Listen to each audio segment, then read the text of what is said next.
Hi friends, అందరికీ నమస్తే. అయితే మనం ఈరోజు జగిత్యాల జిల్లాలో సిల్వకోడూరు వద్ద ఎస్ఐ కారు ప్రమాదంకు గురై చనిపోవడం జరిగింది.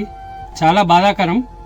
కానీ అందులో ఆమె సీట్ బెల్ట్ పెట్టుకోకపోవడం తప్పు. అంటే ఆ రూట్లో ఎట్లా వస్తారో అదే మనకు తెలియదు. కానీ ఆమె మాత్రం ఎస్ఐ శ్వేత ఎవరైతే ఉన్నారో ఆమె సీట్ బెల్ట్ ఇట్లా పెట్టుకుంటే 99% ఆమె ప్రాణాలతో ఉండేది. ఎందుకంటే మనం అక్కడ కార్ని చూసుకుంటే లెఫ్ట్ సైడ్ మొత్తం డ్యామేజ్ అయింది, కానీ ఆ డ్రైవింగ్ సీట్ సైడ్ ఏం కూడా కాలేదు. అయితే బైక్ అతను మాత్రం స్పాట్లోనే చనిపోవడం జరిగింది. ఇంత వేగంగా ఉన్న బైక్ ఆయనకి ఏమన్నా జరిగినా కానీ ఈ ఇందులో ఉన్న మేడంకు మాత్రం ఏం జరగపోతుండే. అంటే చిన్న చిన్న దెబ్బలు దాకైనా సరే బతుకుతుండే.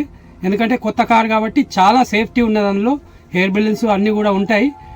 కానీ మెయిన్ ముఖ్య కారణం ఏంటంటే వాళ్ళు సీట్ బెల్ట్ పెట్టుకోకపోవడమే చనిపోయింది.